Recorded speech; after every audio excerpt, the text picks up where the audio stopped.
welcome back to the podcast. I already know that you are so fucking stoked on today's guest because literally every time that I repost something of hers or tag her in something, y'all message me and tell me how obsessed with her work you are. So we have a lot to learn today, a lot of different topics that we're hoping to cover, but I'm really excited to see where this conversation goes. So today's guest is MedusaMamiii, as you may know her on Instagram. Her artistry and methodological approach have been born of thousands of voices, students, fellow sex workers, teachers, and experiences. And she's been blessed to encounter so many different types of people in these industries, and her commitment to self and heart and community drive her to remain really disciplined in this world, which I think you can really see in her art and her work when you take a second to take it in. And she considers herself a forever student of many forms and has continued to learn and nourish herself through a lot of different experiences. At the core of her passion as a teacher, she strives to create spaces where others can explore and discover their true sensuality and find enjoyment and pleasure and develop confidence in themselves through the art of pole dance. She's a really intuitive and spiritual teacher, and her teaching techniques are rooted in safety and creating beautiful, organic movement with which, let's be real, we all struggle with in each individual frame who enters her teaching space. And as for herself, she is an emotive, erotic, and sensual dancer and strives to make others feel whatever that may mean. So, without further ado, I'm going to introduce Medusa. Thank you so much for being here. Thank you for having me. I'm so excited. Yeah. So, why don't you start out by telling us a little bit about your movement background and how you got where you are today? Yeah. So whenever I hear the word background, it's always like, because I don't really have a ton of background prior to starting pole and stripping. Whenever I was younger, I was always very attracted to movement. Like I loved watching belly dance, ballet. Like every few years, whenever they would do the gymnastics, I would love to watch the gymnastics on the Olympics and like figure skating and all sorts of shit. And so I just found like myself being really drawn to movement for some reason and really craving it, but never really getting to like dive into it in more of a formal way. So I think that I had this kind of like desperation and longing. And anybody that's like into astrology at all, I have Mars in Sagittarius, and man, do I be wanting shit. And it's like I will want it until I go for it and I learn all the things that I want to learn about it. Like I will be relentless. And so it's like I knew at some point that I'm gonna get into dancing. Like I didn't know who, what, when, where, why, how, what way that was gonna happen, but I knew it would happen eventually. Um, so my mom was a stripper actually, and so there was definitely this like allure, I think, too, with just kind of like, and also I'm a Scorpio, so I was curious. I was like, what's this all about?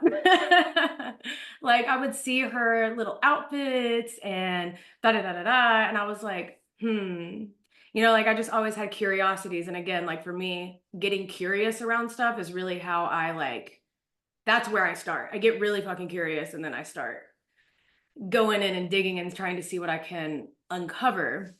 And so, why that's relevant is fast forwarding when I turned 18, my best friend out of high school started stripping. She was like, girl, you need to come to the club. Like, whatever. I was like, okay. And so I did. And I saw the dancers again. Like, finally, I got to see them for real because, like, whenever I was younger, I never like really saw it. I just had this kind of like curiosity around it. And I saw strippers stripping for the first time and it changed me.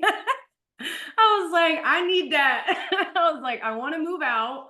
I want to have that type of power and essence. And that felt like me. Like I couldn't really explain it, but I knew I was like, that's for me. And so I immediately, expeditiously was like, Google, I was like, where are the nearest pole classes? Because I was like, I don't want to go into this environment and not be able to do that, right? Which I think a lot of people that are new to pole, they have that thought. They're like, oh, I'm not strong enough, I'm not confident enough, I'm not XYZ, so I don't want to start. And I was like, nah, I'm gonna figure out how to get in there. I just let me get my shit right. So I said, let me take some classes. And like literally one class, and I was like, done deal. I'll be doing this for a long time. And so that was circa 2014. And I've been going since then. So this year will be 11 years, which I kind of can't believe that. It's kind of insane. I Uh, know, it goes so fast. like, whoa, 11 years. And so through this time, um, I had my first initial interest peaked for the style of movement that I would say that I do now, like at the beginning. It was something that I always felt within me. And I think that when I started pole classes, I had an objective in mind initially, but I also was always an artist. So prior to being a dancer, I am a trained musician. So I played piano my whole entire life until I graduated, which I need to get back into lessons because I'm rusty. And I did choir, and I also went to school for art briefly because I love painting. I love oil painting, if anybody's into that, and just various different modalities of art. So I always had this creative muscle, if you will, that I wanted to exercise in various different ways. And so whenever I started doing pole, I believe that that background with the music and the art really supported me further. And I have a healthy relationship with the idea of sex and sensuality, which I think really carried me very far with this too. And we'll probably talk a little bit more about some of those things later when we start talking about the integration of like uh, sex work and dance and like how those two things enmesh. Um, but I started and I just felt at home, and I felt like that was the one place I wasn't judging myself, really, was Mm. when I started dancing. I've experienced a lot of crazy shit in my life and a lot of judgment, especially growing up how I grew up. But once I got into dance, I was like, this is my healthy escape and healthy place for me to explore a lot about who I am. So that was kind of my intro into pole, starting that way. Yeah, and that's such a cool beginning to your story because there's kind of two things going on. There's like one, you have this goal that like you've seen kind of your muse in other strippers and have been like, that's the kind of empowerment and movement that I want to step into. Like I have this idea of where I'm going, but then there's a lot of like trusting the process too and just being like, all Yeah, right, I'm gonna take a pole class and just kind of see like what the fuck even happens when I like get some instruction. But then you also like have this really unique background where you're able to like pull from kind of these other modalities that yeah, it sounds like enabled you to like make working towards this goal really intuitive, but also like really, what's the word I'm looking for? Uh, like you're able to like discover more of yourself through like this previous experience that you had. Like mm, knowing about music and art, like for sure helps you with, yeah, just following the music in class and being able to yes, like look for aesthetics and lines and things like that. And so I think that like what you were saying earlier about I need to be strong to start and all of this stuff. It's like we all have these unique experiences and strengths within us that are gonna that should be a part of what pushes us towards like a new goal. And it sounds like you were really able to tap into that. So do you yeah. feel like you consciously draw from like your artistic and musical experiences, or is it kind of just more like it all is a soup of art? Yeah, I feel like it's kind of a soup, but sometimes it is very intentional, especially when I find myself drawing from it really intentionally, more so whenever I am working with others and trying to help them navigate it, because my interest with dance predominantly have been more improv oriented. Like I love freestyle. Like that is my favorite thing to do. I've always been very I guess accepting of what freestyle can bring to me. And it's been a huge part of me developing, I think, in the ways that I have as a dancer. So when I'm working with others that aren't maybe as comfortable with freestyling, or they're not comfortable with pulling from their own movement to develop for, let's say, a show, a performance, a competition, or just in general, like maybe they're just wanting to up their movement vocabulary, right? But the ways that I explore doing that are a little bit different if you're not used to if you're not used to being more on the creative end of things maybe, and you're maybe a little bit more used to being technique focused. Mm. So I find myself then pulling from the techniques I know when brought with someone that maybe is not as familiar with utilizing that stuff, because to me what you were saying about, yeah, maybe having the musical background or whatever can like impact your experience. And I think for me, like one thing that helped me a lot was I felt rhythm immediately. I've always felt rhythm. It was never something that I struggled with, right? So like when I hear music, I feel and I hear the count, right? Like, and so when it comes to dancing and I'm trying something new, it's almost like second nature for me to be able to apply the movement to the count because I know it in my body. It's not even just like mentally I know it, physically, internally I know it. And so then whenever I'm working with people, I have worked with people actually on feeling music, like actually being able to find rhythm and understand. I've even done like mini music lessons with people before, and like, I was just gonna ask if you've ever yeah, done that. yeah, I have actually. And it's been beneficial, you know. So it's like I love to provide whatever nuance that I have to these situations with people that like I'm meeting them at their edge of maybe whatever it is they're struggling with. And I'm applying whatever techniques that I inherently know or intrinsically know to the thing that they are experiencing. Mm. Yeah. Okay. That is a really cool technique. And I don't think I've ever heard of anybody working with freestyle and flow specifically in that way. Like I hear about a lot of, mobility coaches and whatever. The job is to like figure out where the gaps are and figure out where the edges are and figure out how to work past that. But a lot of times, like any freestyle class I've been in, it's been very much like these are the prompts Hmm. and like just kind of do it and like learn how like you kind of like learn by doing. Hmm. And I don't think anyone's ever had a conversation with me of just like, Yeah. okay, like what's stopping you? Like what is feeling like your edge with this? So can you talk a little bit more about that and like what types of issues and puzzles you help people work through in that process?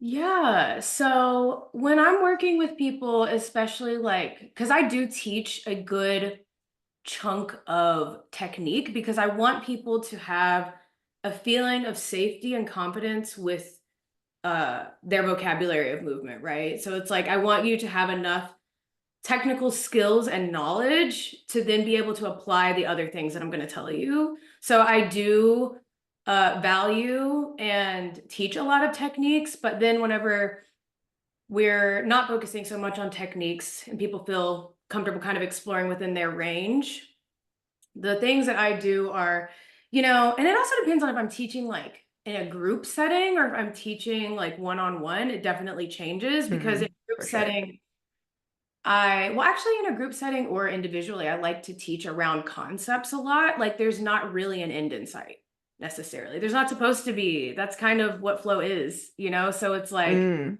I I like to introduce an idea and I like to stimulate thought around that idea, and I like to find sensations that may help them connect to it and explore what that means per said student. I'm definitely mm, not someone who likes to um, put a prompt or even a technique or whatever onto a student. Like, let's say I'm teaching something, like, I don't expect you to do anything with it. I expect you to have whatever experience with it you're going to have. And I'm going to help guide you based upon your interest to explore that deeper and to help bring you to a sense of satisfaction and comfortability with said thing that we are working on. And mm, sometimes that's just not going to happen. Like something that and any of my people pleasers out there might be able to relate to what I'm about to say, but I used to struggle a lot with other people's discomfort, right? So, like, especially particularly when I was teaching guided freestyle or prompt oriented classes, like, I would struggle with students that maybe didn't feel like they were understanding or embodying said prompts. But now I'm like, that's part of your experience because I don't always either whenever I am learning, right? Like, there's plenty of days where you go in to a class or to train or you're on your own, like whatever setting that you're working in or practicing in, like you just be feeling off sometimes. Sometimes it's for weeks. Sometimes you haven't had enough stimulus or experience with said thing to be able to connect with it. And even if you do, sometimes you still don't that day. And it really depends. Like it can be very um varied. Like it's super nuanced. Like to be in a body and to then move that body and express through that body is such an intricate thing that I think when people watch dancers, they're like, oh, that's just the person moving. But really, there's so many layers underneath it that have created how that person is moving, you know? And so for Mm, me,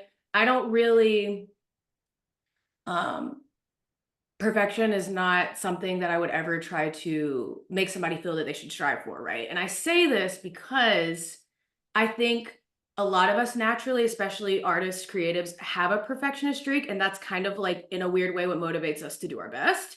But I think whenever you are a leader or a teacher or a guide in any sort, we have to really be in check with how we view ourselves in that and also what we give off when we are teaching it to people and like teaching people and holding these types of spaces because it can really kind of negate the whole purpose of learning it in the first fucking place whenever it comes to flow. Like if you're stuck on this idea of being perfect rather than being in your body and experiencing something that like you see these people that you muse over and that you inspire you and you want what they've got, but really what they have is a sense of acceptance and a sense of comfort with what they're doing. You're never going to get that if you're constantly thinking that this is I'm going to get somewhere, if that makes sense. You know, the somewhere should be a sense of fullness that you feel, not, oh, my body looks a certain way when I do this, or um, damn, I've checked off all of these certain things. Because you know what? I've met a lot of fucking dancers who have done all of these more technical things that they feel empty still. And I'm like, there's a sense of emptiness because the actual connection to self was lacking during the process. mm. That was Okay. long-winded, but But so much good stuff in there. If for any reason, if you're listening to this while you're like driving or something, or maybe, you are a Pisces like me and you just zoned out for a second, rewind like 2 minutes and really get into the juice of everything that Medusa just said because it's super important. And as an experienced teacher and student and performer, she is telling you that she knows that this is a very real process that everybody goes through of like thinking that like one day we're gonna arrive at that spot that like everything feels like it's in its place, but actually dropping into yourself and like dropping into the process is what's going to make you feel that way. It's not actually like achieving a specific thing. It's like being in the moment and like trusting the process, trusting yourself. And when it comes to like specifically flow, like you really have to trust that process because that's when like things start to look stiff and like you're thinking a lot and it's, the opposite of flow. So there's a lot of trust in the process and in yourself and like being Mhm. present, like almost like meditative kind of vibes. Yeah, I do feel that way. Like, that's a really good word to use. Like, whenever I'm dancing, I do feel that way. And I've actually had people say to me before that they feel entranced when they watch me dance, which I think is like such a huge compliment. So, thank you to anybody who's ever said that to me because it's definitely stuck with me. And it's stuck with me in a way that has made me feel so seen. Like, it's all about a feeling. It's not, I never felt like when somebody necessarily like complimented something physical about me, that it replicated the same feeling that I got whenever somebody was like, no, I just feel entranced by your presence and your energy when you're dancing. And I think that um, meditative is a great word because it's really, it's like the ultimate form of happening in a way. I know this is getting really spiritual and woo woo, but it's, you're just letting it happen to you and you are happening to it and you're not trying to be or not be in a moment. And that to me is like, I guess, really what flow is. Yeah. And can you talk a little bit about how your acceptance of like your own sensuality and helping other students and people like tap into their own sensuality and sense of like erotic presence has influenced that? Like, is that a part of the meditation as well? Yeah, so I have, I mean, something that I can say. And honestly, I think this kind of comes up later in one of the questions that you have for me. So I'm going to talk about it a little bit now and maybe a little bit more later. But I really believe that the person that is the dancer is still the person. So, like, when you come to the floor to dance, like, you don't leave behind all of the shit that happened to you that day, even or in your life. Like, it doesn't just separate and compartmentalize into something else whenever you enter the dance floor. Like, that body that you're living in is what has experienced all of it. The mind that you carry that makes you intrigued to do this art is what has experienced all of this.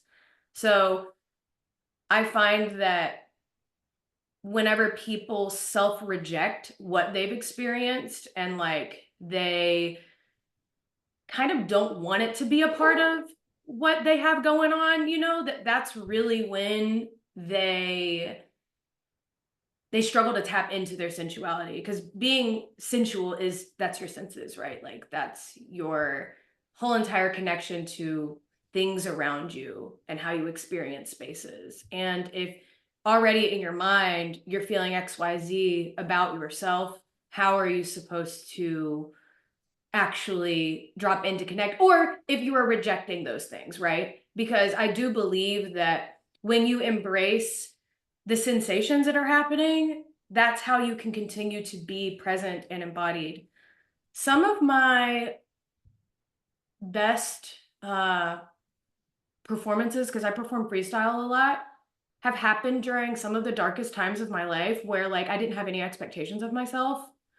And I think that neither trying to reject what was happening to me at that time or be something that I wasn't in that moment were happening. I was just being, I was coming to the table with what I had to offer that day, and there is also an air of um, that trust, but confidence in knowing that your presence is enough, I think. And so, in various ways, I try to work with people on discovering themselves so that they can actually know their why and why they show up. Because how are you going to feel connected to what you're doing, confident in what you're doing? Like, you can stand 10 fucking toes down and be like, I can do this shit anytime, if you don't have that type of relationship with yourself.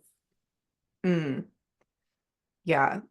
That's not what I thought you were going to say at all. So I love that response so much. And Yeah. that's like your definition of sensuality. I had never really thought about it that way. Like, I had always thought like sensuality is just kind of like a branch off of sexuality. Yes. So having it be like it is really a part of that like Mhm. meditation and that like embodiment of yourself and like what the fuck is going on with you like right now Mhm. and like being open-minded to what that means in your like what's going to come up in your training and in your flow and in your dance and Yes. in your meditation is like, I think a lot of times people think about like sports psychology and One of the things that you hear all the time in sports psychology is like have the memory of a goldfish. Like they say that Mm, to like mainstream athletes all the time.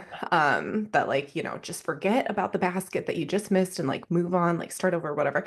And I think that's helpful sometimes, like when we're performing, because it's like if you fuck up, like it's not gonna help you to just be like, oh my God, the whole performance is ruined. But then when we're doing this very different work that's kind of more for us, that's not as helpful. Like we're supposed to really dive into what's going on with us and be in a little bit more acceptance of where we're mm, at versus be like, okay, just gonna like move on like nothing happened. Is mm. that an accurate assessment? Yes, and also what you were just saying about kind of like the goldfish comment. Uh it made me think about techniques and why I value techniques so much because it's really just a toolbox to support that person's sensuality, in my opinion, right? Like that technique is to keep that person in the right space for themselves, right? So it's like it just brings you back into your body in a way. It's like, sure, maybe you're not allowing yourself to like get stuck in something because it will then hinder what you know you're trying to connect with. But Mm, that's a technique. And that's why I think techniques are so valuable. Like it is so great to continuously evolve and educate yourself and have these things to pull from that can impact your sensuality, right?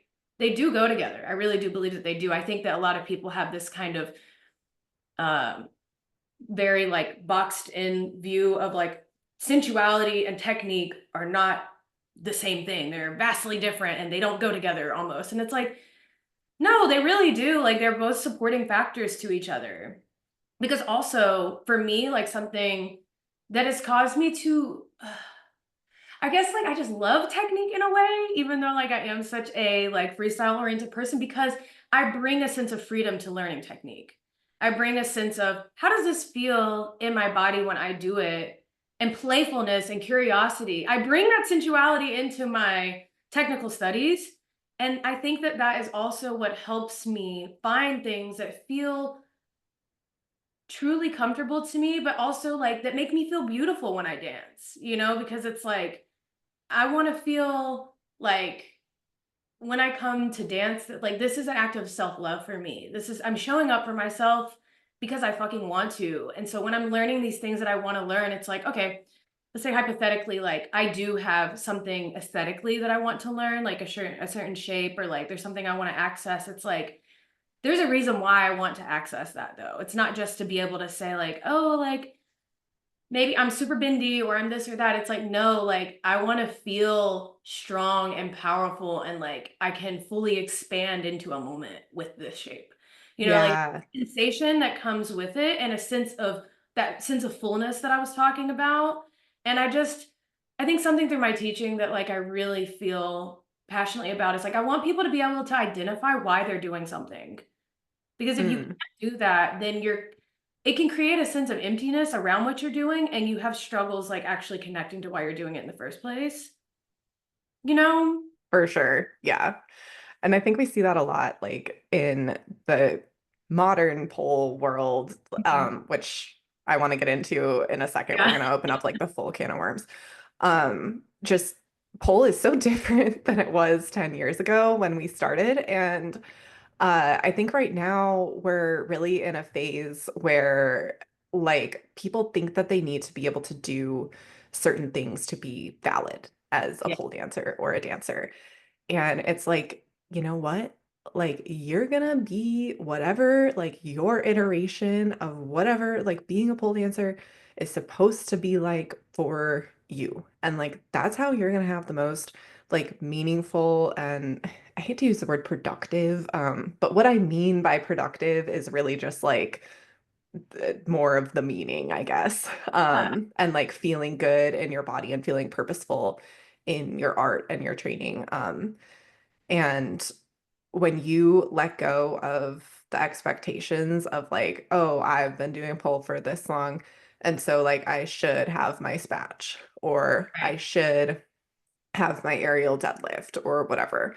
It's Mhm. like you're blocking yourself from what you're really supposed to be, when you put those expectations on yourself.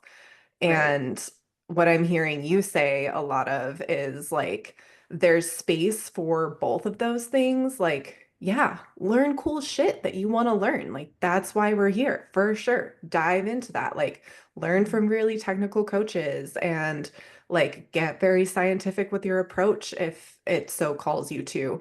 But Right. also, like, don't live in that box Mhm. because we have this whole other box of tools that is like dropping into the moment, knowing your why, bringing in a sense of sensuality to the process. And like both of those things can exist at the same time. And like we live in such a, black and white world that it's like, we tend to just be like, if it's not this, then it's that. And Right.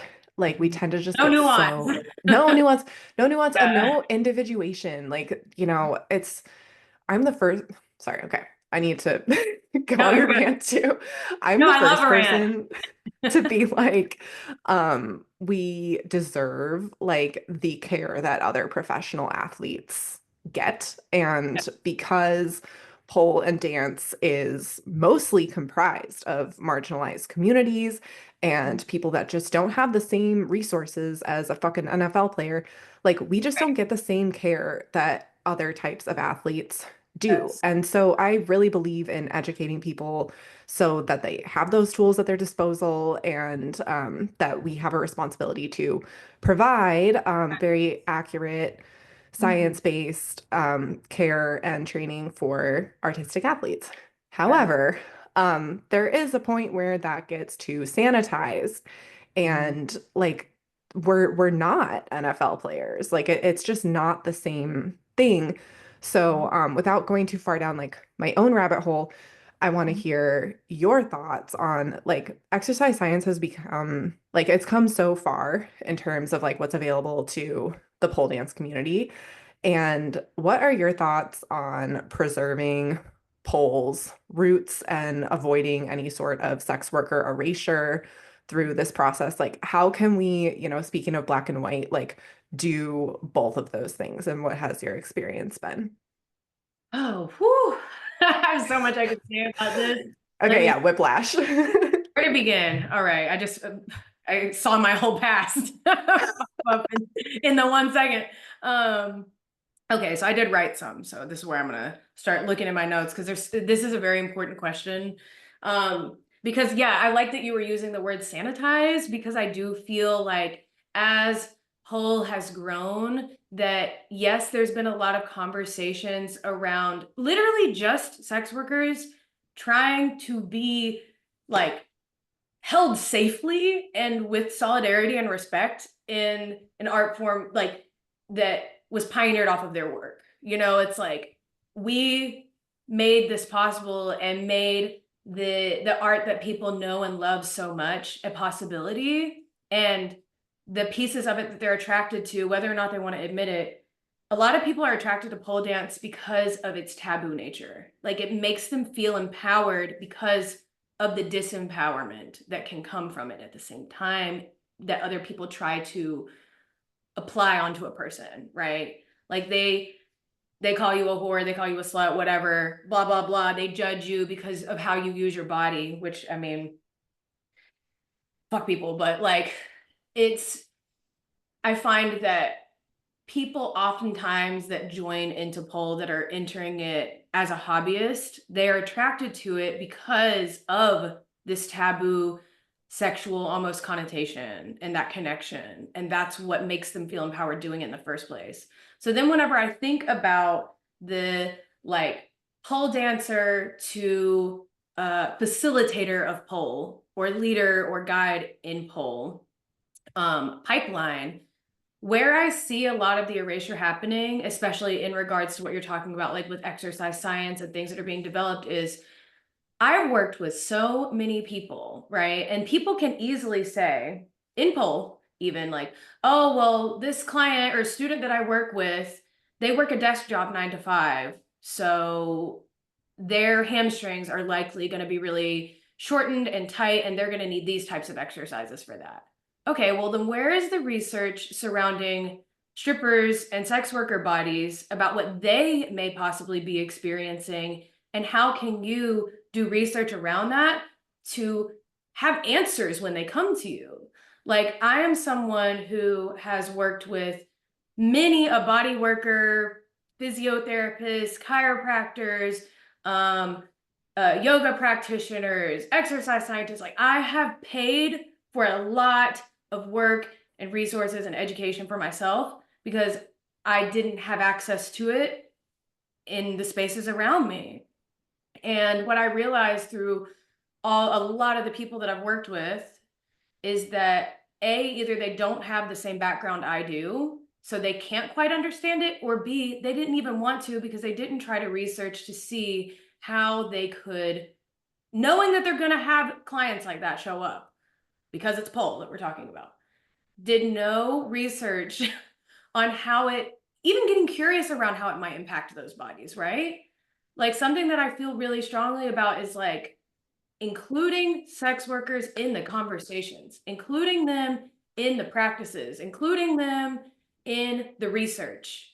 Like, why are we not doing that? Like, we should not be the thing that is like on the back burner and it's like, oh, well, now that I figured out how this works for everyone else, now let's get a little bit more nuanced, whenever really it should be the start.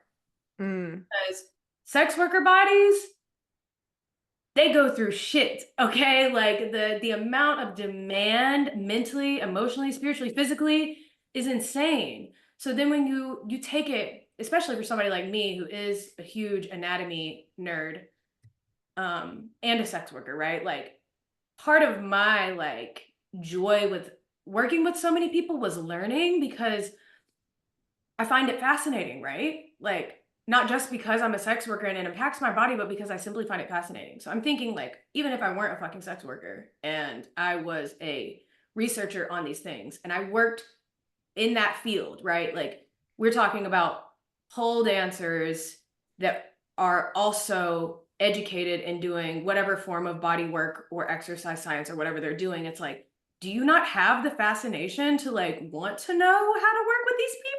Like, Right. that's my thought. I'm just kind of like, can we get a little bit more like curious and not view the stripping sex working aspect of pole and how it could impact bodies as the nuance whenever it is the foundation. Like, I Hmm. think that it should show up so early in this research whenever people are doing research. um I just think that it's like we're still seeing bridges happen between people who we classify as hobbyists and the pioneers and the sex workers and strippers, right? Like, we're still seeing these bridging of relationships happening within the industry. And I think that there's value everywhere. Like, I do think that honestly, it's so important to have, like, if you have privilege in some form, fucking use it. Like, if you're somebody that can research and has the education and can go to school and do all the things to get the knowledge to bring back into your community and your industry and spaces and share it, fuck yes. Like, even if you're not a stripper or a sex worker, never have been, but if pole is your passion and you have the ability to do this, I think it would be wonderful and a beautiful way to bridge to say, I cared about this enough that I did this type of research as well. Because, and people are that whorephobic that they won't sometimes. They'll still apply it to the person that is just doing their regular fucking day job and this and that. And it's like, why? Why? And so, like, I could really go deeper on that tangent, but that's like my main thought about it. Like, just I really want to see people centering a little bit more research around like how, because if it's impacting a stripper's body, if it's impacting a pole dancer's body, imagine how it's impacting a stripper's body. Okay, so like, if it can work for a stripper, it's gonna work for a fucking pole dancer because they're doing similar things, right? Very similar things, if not the same exact things, or worse or harder with their body, or with more demand or load, right? And Um, less sleep, usually, yes, and yep. Oh God, all of which that. could be a whole other variable of that Yes, research. yeah. So, let me just look at my notes really quick about While you're that. doing that, I just want to point something out to the listeners. So there's an action item here. Rewind a few minutes if you did not catch it, but If you are in a position where you're able to get more education, do more research, you're a coach, a provider, a clinician, anything of that nature, there's an action item there that you can take to actually make an impact on this stuff and get more educated about what specific things can we be doing to aid and educate and support sex workers, strippers, pole dancers, like after that in general, but strippers and sex workers should be the baseline for what type of research we're doing to support this population because that's going to be the most strain on the nervous system and the body. So, what Medusa is saying is like, if that's the baseline for what we're researching, like, you're going to get really good information on how to help, like, somebody who's just doing this as a hobby because it's going to be they're going to have less of those issues that, would ideally be in the research. And this is important because, we see a theme with marginalized communities is that a lot of mainstream culture is based on cutting off access to education to those communities. So the more studies and resources and research and information that we can have that's just publicly available, the more educated everybody is going to be. And when you have like your own education about this stuff, like you know more about your body and your needs, which, I don't want to get too far down that rabbit hole, but there's a theme, Yeah. of cutting Yeah. that off from specifically women in this country. And I'm just going to end that part there so I don't go too far down it because Medusa has more things to say. Yeah, no, I'm just like absorbing everything that you're saying too. And yeah, I just feel so passionately about all of this because it's like a lot of people, um, like you'll see a lot of people talking education about the history of Paul at this point, and I think there's so much, like so many resources for that now. But what we're still really struggling with is seeing how like creating more inclusivity through spaces, and a lot of it has to do with even just like how we're having conversations and how it applies to the bodies that are coming into our spaces, right? So even just like if you're a teacher or a facilitator or an educator, researcher, exercise scientist, anybody listening to this that is working with sex workers and strippers in this industry, please just have that awareness when you're working with people. Like what you never know, because there's a lot of like people that are not out as well. Like you never know who is in your spaces. You never know what they are experiencing in their body that they're not talking about. You never know what their history is really unless they tell it to you. So I think it's a great idea to just assume that you need to have the most education possible so that whatever nuance they bring to you, you can work with it. Right. Yeah. Yeah. And it's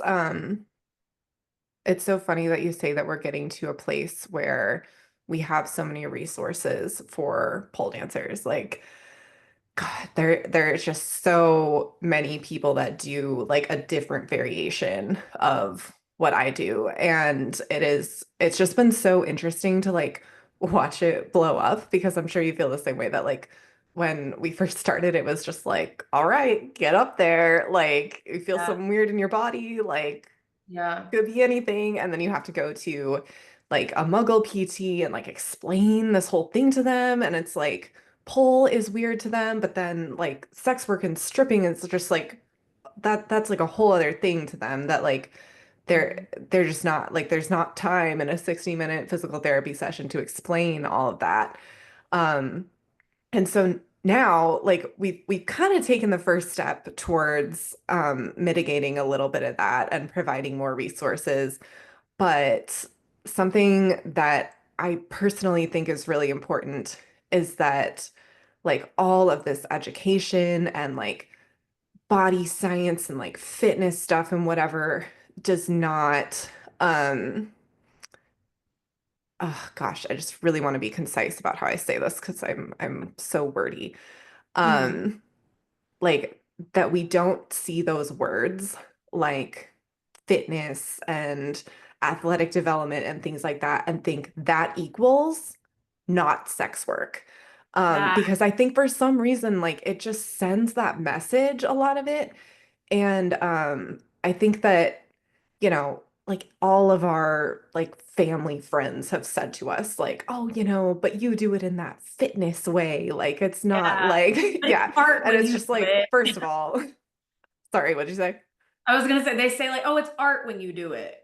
Yeah. And you're just like, well, yeah, but it's also like you just never know like who you could Yes. be insulting by saying that. And like when we talk about like pole fitness, it's like people just love to glom on to the word fitness and be like, oh, like you're doing it like as a sport. So like it's okay. Like it's not that stripper stuff. And it's like it will always be that That's stripper stuff. stuff. Yeah, like it's just fitness is just a word that we're using to describe qualities and adaptations in the body via pole, but it just I just really want to be careful with presenting stuff in a way that like I just hope that people don't find my stuff and be like, oh, this is just so that I Yeah, can see it as a sport. Like that is like my worst fear that right. people would think that like that's what this work is about. So Mhm. yeah, I love what you were talking about as far as just what people who have jobs in this industry can do as far as action items. Yeah. And something that I do want to say is that back kind of what you were just talking about, like the language that we use is really important. And I kind of want to give you your flowers because, like, obviously, I took your intensive. And part of the reason why I felt comfortable reaching out to you was because of the language you used, actually. Like the way that you um, talk about, and not only the language you use, but the way that you talk about, like, very specific thought streams that people might be having that people aren't saying in a lot of other scenarios, right? Like I was like, oh, I can relate to that. I can connect with that. This feels real to me. This doesn't feel like a gimmicky fitness, like, oh, I'm going to sell you this whole thing and XYZ afterwards. It's like, I know that I was going to gain something because I can see that you are a critical thinker and you care about what you think about Thank also. you. Thanks for saying that. It is really Yeah. important to me that just again, the top thing is just that people don't soak in the fitness piece of it and think that it's just about that. Yeah. But yeah, I noticed that in you too, just like in the conversations that we've had, like either in class or whatever, like surrounding like your own adaptations in your body and things that you're working on. Like it's not just about that. Like it's Yeah. about like coming full circle to what you were talking about Yeah. in the very beginning of the episode. Like it's about the why. It's about like what does this really mean for me? And it's yeah, it just really is so much more than just making your body do stuff. Yeah, and something else I really appreciated about working with you is that you, I think, were one of the first people that I've worked with that was like the way that you move in this sensual way from your technical, like scientific, anatomical view to help me with the things I was coming to you for. You actually applied my knowledge. Like you said, I will never forget because I was like genius. But you were like, you are so fucking good at undulating and that type of engagement. And I really feel like for the first time, I unlocked a sense of safety within my spine with back bending, like actually feeling like, oh, like I can use this thing that I already know how to do and engage my body in this way. And like that was like gold to me, like even like I learned a lot from that fucking intensive. But even if that was the only thing I fucking learned, I would have been like, like a teacher that can see your body and hear you and what you're trying to do and then provide you with more. Like that's gold. It really, really is. That is so special. So I just want to thank you for that. And I really wanted to say that because it was very, very valuable. And to be honest, like your methods and the way that I can see all of the intention that you put into how you work. And it's made me feel safe around you, you know, and like I wanted to be a part of this podcast. I was so excited because I'm like, she gets it. Yeah, yeah. Thank you so much for saying that. It really is so important to me that again, all of those aspects come into work that I do with anybody, Yes. and that it doesn't get sanitized because I hate that just outside of, what we owe to the roots of pole and all that. Just like me personally, I just like I can't like if something is like too like just spreadsheet, which is ironic Yeah. because I program everything on a spreadsheet, but you Yeah. know what I mean? Like if it just gets to be if it just gets down to this like bare bones, it's to make your body Puritanical. do the movement thing, like I cannot do it. Like there has to be like a bigger reason behind it. And Mhm. we are just about at time here, but I want to circle back to um what you were talking about like using your strengths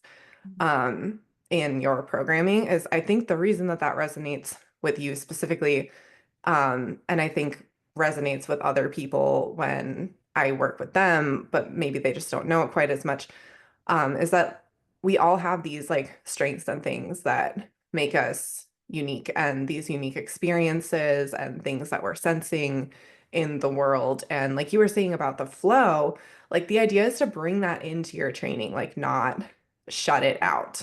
And I think that's a really big part of holistic training, whether you're working on flow, whether you're working on tricks, whether you're lifting, flexibility training is like we need to bring each individual person's experiences into this and make it feel like something they're invited to participate in versus something that like is just non-consensually being like thrust Right. upon them. Like it makes you feel more a part of the process. Yes, absolutely. And that's so important. It's so important to be able to see yourself in what you're doing because if you can't, like you just genuinely won't be able to connect with it. You won't be able to find that growth that you were hoping for in the first place if you don't feel like you can actually see yourself in the process doing it and feel yourself doing it.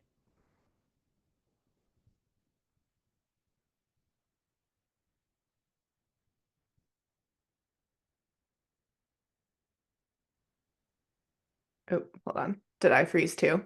You did, but you're good now. Okay. Um, can you just repeat what you said? Feel yourself doing it, and then you cut Oh, off. yeah. Yeah, I was saying that it's so important to be able to see yourself in a process and feel yourself in what you're doing, especially if you're working with someone else. Because it's like the beauty in all of this, and I guess the silver lining is that there's so many people out there, and the more aligned that you are with why you're doing something and your truth, the more you can identify like, oh, do I see myself in this? Like, does this feel right to me and what I am trying to do? Um, and yeah, just find that's what's going to connect you to what you're doing and make it worth it, is being able to find yourself and how it's impacting you. And so if someone is offering something that's like exclusively just like this, like it's one thing, and there's no room for that nuance, then like it's not unlikely that somebody might not be able to gain what they were hoping for because like everybody's coming in with something different. Yeah, yeah. So that leads me into my last question for you, which is, what is your vision for the future of the pole dance industry? I think that we're going to see continuous evolution in ways. And I think that it's going to become more and more important to uh, have conversations, know why you want to do what you're doing so that you can actually align yourself with what you're really trying to do. Because there's a lot of people um, and spaces that are created for reasons maybe that are very different than yours that you didn't realize. You have to get very curious in the industry, especially as it grows. Any growing industry can become watered down, sanitized. Like the gems can become a little bit hidden. So stay curious out there, if especially if you're somebody that's like trying to discover what you're interested in. And as it evolves, and something that I've told students before is just like ask the questions. Like you need to know. You need to know and understand because things are going to continue to change. There's going to be uh and I've seen it every year. It's like there's more people will bring up, especially sex workers, like they'll whole hobbyists will see said nuanced thing that sex workers do and they'll take it and then they'll package it into something and try to make a class out of it, or they'll try to do this or that or whatever. It's like really try to find the right sources as it grows because it will just get even more vast. But with that, there's also going to be more. Like there's going to be more altogether. I see the industry becoming more sex worker forward. I do see more support and more accountability coming through with the industry as well because people are demanding it. Like it's definitely not quiet out here. So I see more of that. I see more um, sex worker led spaces. I see more people that uh, are marginalized in the marginalized communities leading spaces in the future as this industry continues to grow because it's happening now and it's just getting better. Like I feel a weird sense of hope, even though I think that on the flip side, there's still this air of like people trying to, especially we're talking about this day and age we're living in here in the United States, like there are people that are trying to push us down, but we're going to prevail. And I think it's going to keep happening. I don't think like spirituality, truth, and culture is always going to prevail. And so I think it still Mm-hmm. will. It's just going to get, I think what we're experiencing right now is such an interesting, like, almost like upheaval where people are like, no, you're going to fucking hear me. And I think it's going to keep happening in this industry because it's like people are reclaiming it. And I expect that it'll be almost easier in a sense to identify where you need to be because it'll be Mm. loud Mm. Yeah. now It's that we almost like, oh, have. sorry, go ahead.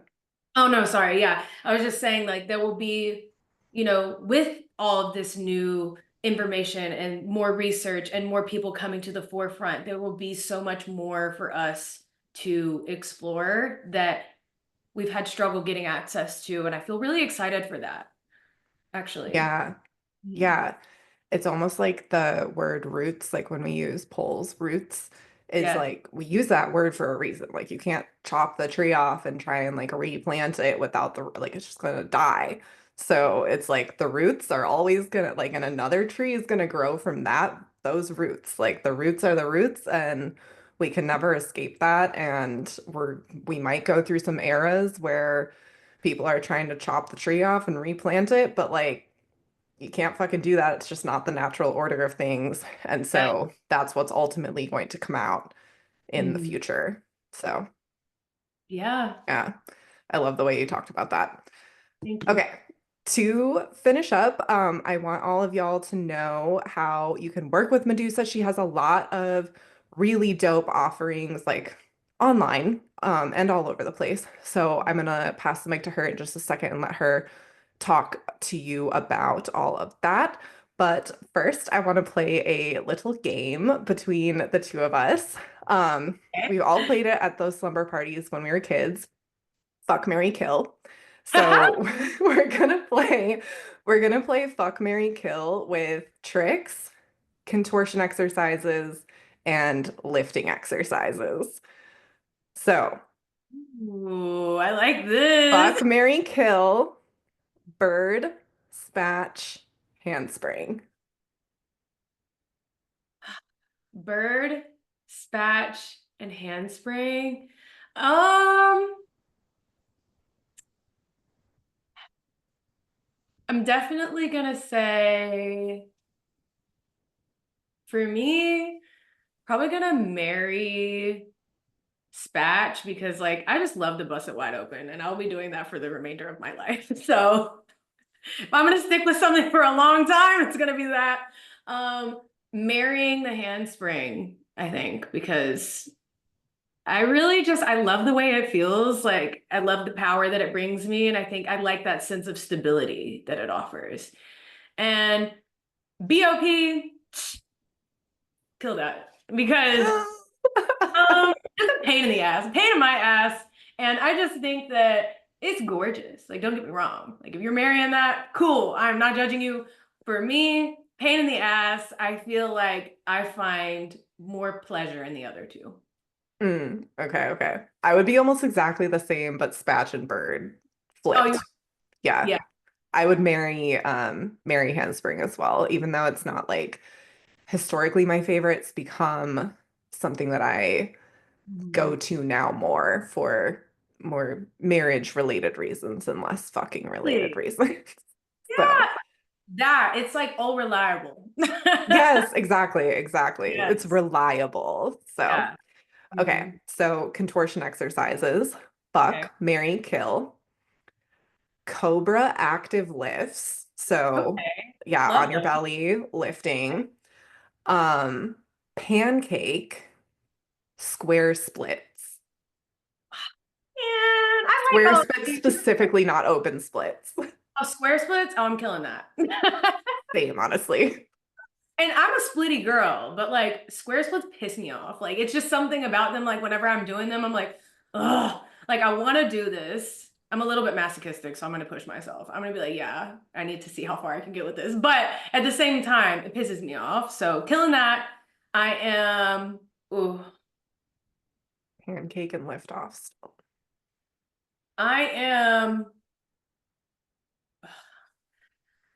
oh, that's really hard. Okay, so Cobra lift offs, I'm gonna say that uh I feel like if I'm being smart, I'm marrying them because like they will keep you so strong for so long. Like they're so necessary. They're so fucking necessary. And then I'm fucking the pancake. That's that's like my dessert. Like I love a fucking pancake. I am such a straddle middle split girl. Like I could come back to that anytime and be satisfied, and I know that. Cool. It's the Cobra booty lifts. call. Yes, I'm like the Cobra lifts. Those are going to keep me strong for a long time. So I'm going to take them. Yeah. Yeah. Very. Pancake is a perfect one for fuck. Yeah. Okay, so last one, lifts, fuck, marry, kill, Bulgarian split squats, Okay.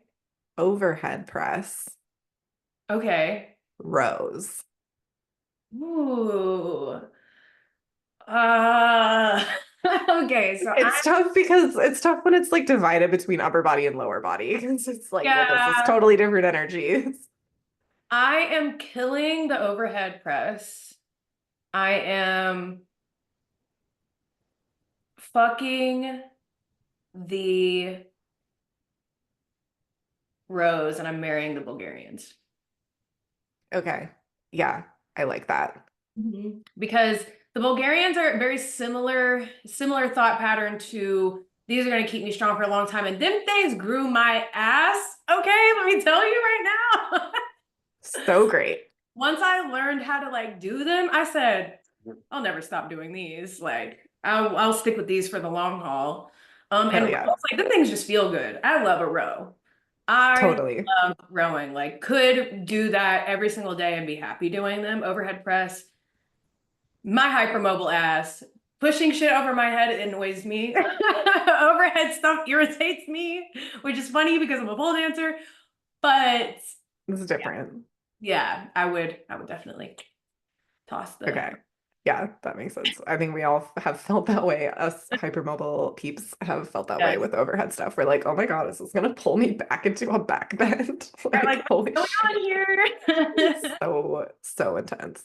Yeah. Okay, well, thank you so much again for your time and your knowledge. This was a super juicy episode. So, how can people stay in touch with you? What do you have going on over the next year or so? How can people do some of this stuff with you? You can stay in touch with me via Instagram, mostly. I also have a website. It's house, Haus of Serpentina.com. And so you can contact me via my website. Instagram, I also have my House of Serpentina Instagram and my MedusaMamiii with 3 eyes Instagram. Um, I uh wow, this year. Okay, so what I have coming up next is base camp in Texas for team base work. That's coming up in April. And then I'll be going to Barbados with Black Stage. I'm so excited for that. That's gonna be so cool. Never been to Barbados, so it's gonna be lit. That is actually sold out, but they do have like waitlist stuff in case somebody drops, and they're gonna be doing more of their polkations moving forward. Stay on Black Stage. And then later this year, I'm going to be going back to Europe. So y'all will just have to stay tuned for that. London, Cornwall, y'all will be seeing me. Perhaps Paris. We're not sure yet on Paris. So just keep up with me if you're interested in all of that. And then general ways to work with me. Right now, I'm mostly doing my Patreon. So I teach a monthly workshop via that Patreon, but it is also accessible to the public as well. If you're not a part of those tiers, you can pay to join this workshop because I just kind of want it to be something that if you're not a subscription person, you can still enjoy my offerings. So Patreon, and then I pop up for workshops just around. Like I travel, I go different places. So you can join my mailing list through my website or follow me because I post a lot to my stories whenever I'm doing stuff. And yeah, there's some exciting things coming in the next year too that I can't talk about right now, but there's Oh, so just dope. stay tuned. Awesome. Okay, yeah, that's why I was like, literally, she's everywhere. Like, you cannot miss her. She's online. She travels a ton. Like, if you're paying attention at all, like, you will catch her stuff. So, all that stuff, y'all listening, that's going to be linked in the show notes. So, just go ahead to the show notes and you can follow Medusa, check out her website, check out all the offerings that she has coming up, follow her around the world, all the things that she has offering. Like, you want to be in her weather 100%. So, all right, y'all, I will catch you next time off stage.